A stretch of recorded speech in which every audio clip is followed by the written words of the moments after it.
ఈరోజు కన్యారాశి వారికి విద్యార్థులకి కాలేజీల్లోనూ లేదా తోటి విద్యార్థులతోనూ గొడవలు కనపడుతున్నాయి కాబట్టి జాగ్రత్తగా ఉండాలి. సోషల్ మీడియాకి దూరంగా ఉండండి. ఉద్యోగస్తులకి కార్యాలయంలో పని ఒత్తిడి అధికమైపోతుంది, మనశ్శాంతి తక్కువైపోతుంది. షేర్ మార్కెట్ రంగంలో వారికి ఈరోజు బాగా నష్టాలు ఉన్నాయి, జాగ్రత్తగా ఉండండి. వ్యాపారస్తులకి ఆశించినంత లాభాలు అయితే కనపడలేదు, జాగ్రత్త.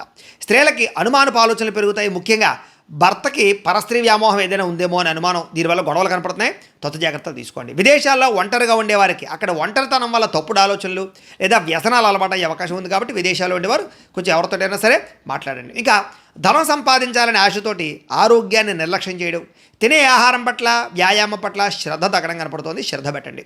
ఈరోజు ఎవరికి అప్పులు ఇవ్వడం కానీ లేదా వ్యవహారం చేయడం కానీ మంచిది కాదు, తిరిగి రావడం కష్టమవుతుంది. ఒంటరి ప్రయాణాల్లో అపరిచితులతో జాగ్రత్తగా ఉండండి, ముఖ్యంగా స్త్రీలు. ఇరుగు పొరుగు వారితోటి లేదా మీ కుటుంబ సభ్యులతో గొడవలు కనపడుతున్నాయి, నమ్మక ద్రోహులు పెరిగిపోతుంటారు, జాగ్రత్త. నరఘోష అధికంగా కనపడుతోంది, కొంచెం దిష్టి తీయించుకోవడానికి మాత్రం ప్రయత్నం చేయండి.